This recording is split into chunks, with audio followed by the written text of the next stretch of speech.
Hey family, welcome back to my new vlog. सभी को राधा अष्टमी की बहुत बहुत शुभकामनाएं। माँ राधा रानी आप सभी के सारे बिगड़े हुए कामों को सुधारे और आपकी सभी मनोवांछित इच्छाओं को पूरा करे। और यहाँ पर आज मैं बनाने जा रही हूँ राधा रानी के लिए बहुत ही प्यारा सुनहरा मुकुट। और आप लोगों को दिखाती हूँ मैंने कैसा बनाया। और आप देख सकते हैं कितना ज़्यादा प्रिटी लग रहा है मेरे राधा रानी का मुकुट।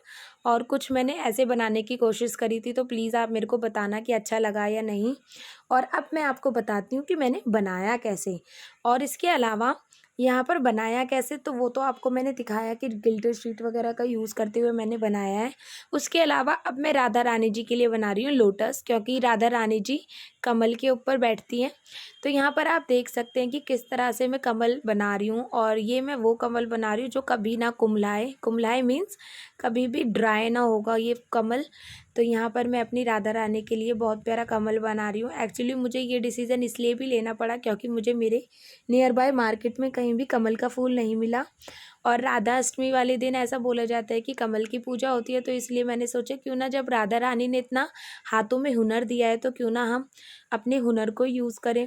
तो क्यों ना हम घर पर ही कमल बना लें। तो मैंने इसी तरह से घर पर ही कमल बना लिया।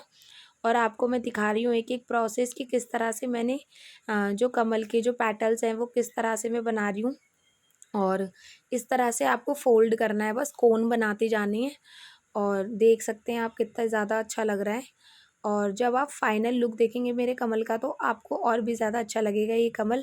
और कलर भी बहुत प्यारा है ना, बिल्कुल कमल जैसा। और भगवान की दया तो ये है, राधा रानी की कृपा से, कि मेरे पास ये शीट भी मिल गई। तो ऐसे ही इससे छोटा मैंने एक और राउंड बना दिया और उससे छोटा एक और राउंड। तो यहाँ पे मेरे कमल की बहुत सारी पेटल्स हो गई। और ग्रीन कलर का मैंने पेपर लेके यहाँ नीचे उसकी लीफ बना दी है कमल की। अब इसके बाद आपको मैं दिखाती हूँ अपने हाथों के दोनों चीज़ बनाए हुए। यहाँ पर मेरी राधा रानी का मुकुट है और यहाँ पर मेरा कमल है। अभी कमल मेरा पूरा नहीं हुआ है, कमल को अभी फाइनल टच देना रहता है। पर उसके बाद मैं आपको दिखाती हूँ एक एक जो पेटल है वो कितनी ज़्यादा खिली हुई है, कितनी ज़्यादा सुंदर लग रही है। और अब ये है मेरे कमल का फाइनल लुक। देखो, लग रहा है ना असली कमल। और बिल्कुल मार्केट वाले कमल को भी फेल कर दिया ना। और मेरी राधा रानी जब इस पे अपना आसन सजाएंगी तो वो और भी ज़्यादा खुश होंगी और मेरे को भी ब्लेसिंग्स देंगी काफ़ी सारी। और यहाँ पर अब हम राधा रानी जी को स्नान कराते हैं। और सभी को हैप्पी राधा अष्टमी अगेन। तो यहाँ पर अब मैं अपनी राधा रानी का स्नान करा रही हूँ। और स्नान के लिए सब मैंने अमृत लिया है, जिसमें मैंने ली है दही, शहद, बूरा और आपका दूध, गाय का दूध। और उसके अलावा मैंने लिया है गंगा जल। तो यहाँ पर मैं दूध से सबसे पहले मैं इनको नहला रही हूँ। और फिर यहाँ पर मैंने दही डाल दी है राधा रानी के ऊपर। देखो ना गाइस कि हमारी जो राधा रानी थी वो किस तरह से, यहाँ पे मैंने बूरा भी लिया है। तो यहाँ पर वो दूध, दही, बूरा, शहद से नहाती थी, इसलिए वो बहुत ज़्यादा सुंदर थी। और श्याम जी उनके सामने थोड़े सांवले थे, पर फिर भी दोनों की जोड़ी बहुत प्यारी थी। तो अगर आप लोगों को भी राधा अष्टमी का, अगर आप लोगों ने भी व्रत रखा हो तो मेरे को ज़रूर बताना, क्योंकि मैंने भी राधा अष्टमी का व्रत रखा है। ऐसा माना जाता है कि जो राधा अष्टमी का व्रत है वो दिन के 12 बजे तक ही रखा जाता है, क्योंकि जो हमारी श्यामा जू हैं वो प्रातः 4 बजे ही आ गई थी। इसी वजह से ये जो व्रत है वो 4 बजे 12 बजे तक ही माना जाता है। और इसके बाद आप श्यामा जू को, वृषभानु दुलारी को आप अरबी की सब्जी, पूड़ी, रायता और मालपुआ जो भी आपको भोग लगाना है। वैसे तो अरबी की जो सब्जी थी वो श्यामा जू को अति प्रिय थी, तो आप उसी का ही भोग लगाएं। और यहाँ पर अब मेरी श्यामा जू ने स्नान कर लिया है, आप देख सकते हैं। और मैं गंगा जल से उन्हें पुनः स्नान कराती हुई, और अब मैं आपको दिखाऊंगी कि मैंने श्यामा जू के लिए कौन सी ड्रेस लाई हूँ, आज कौन सी पोशाक मैं अपनी श्यामा जू को पहनाने वाली हूँ। तो ये मेरी श्यामा जू की श्रृंगार की थाल सज चुकी है।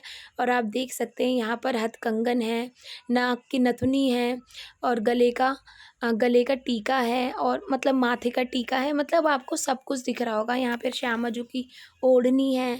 तो यहाँ पर अब मैं अपनी श्यामा जी को कर रही हूँ तैयार। तो क्या आप दिल थाम के तैयार हैं मेरी श्यामा जू के दर्शन करने के लिए? तो अगर आप लोगों को मेरी श्यामा जू बहुत ही ज़्यादा प्यारी लगी हो, उनका श्रृंगार प्यारा लगा हो, तो राधे राधे कमेंट बॉक्स में लिखना बिल्कुल ना भूलना। तो ये है हमारी राधा जू। बोल राधा रानी सरकार की जय, बोल वृषभानु दुलारी की जय, बोल कीर्ति प्रिया की जय। और आप देख सकते हैं मेरी राधा रानी कितनी ज़्यादा मनमोहक लग रही हैं, भगवान इनको नज़र न लगे। और बहुत ही ज़्यादा सुंदर लग रही है मेरी राधा रानी, नाक में नथुनी पहन के, लाल रंग की ओढ़नी पहन के कितनी ज़्यादा सुंदर लग रही हैं। और आप देख सकते हैं मैंने अपने श्यामा जी को कमल पर भी विराजमान किया हुआ है। और मेरी जो श्यामा जू हैं वो सच्ची में बहुत ही ज़्यादा प्यारी लग रही हैं। मतलब मेरा तो ऐसा मन कर रहा था कि मैं बार-बार इनकी फ़ोटो ही क्लिक करती रहूँ। और यहाँ पर मेरे गणपति महाराज जी के पास ही मैंने इनको बिठा दिया था। और आप मेरे को ज़रूर बताना कि आपको मेरी श्यामा जी का श्रृंगार कैसा लगा, और उनके जितने भी आभूषण हैं और उनका जो तिलक है आपको कैसा लगा, उनकी रेड कलर की ओढ़नी कैसी लगी, लाल रंग की ओढ़नी। और यहाँ पर अब हम कर लेते हैं जल्दी से पूजा। तो यहाँ पर मैंने दीप प्रज्वलित कर दिया है और यहाँ पर गंगा जल और धूप दीप वगैरह सब मैंने यहाँ पर जला लिया है। और यहाँ पर दोबारा से आपको मैं अपनी श्यामा जी के दर्शन कराती हूँ। और प्लीज़ कमेंट बॉक्स में राधे राधे लिखना बिल्कुल ना भूलें, क्योंकि राधा रानी आज आपकी जो भी मनोवांछित इच्छा होगी वो सभी मनोवांछित इच्छाओं को पूरे करने वाली हैं और सभी की बिगड़ी बनाने वाली हैं। जिसके जो काम अभी तक रुके हुए थे वो सभी काम पूरे हो जाएंगे अगर आप कमेंट बॉक्स में राधे राधे लिखेंगे। अगर आपको व्लॉग अच्छा लगा हो तो थैंक यू। राधे।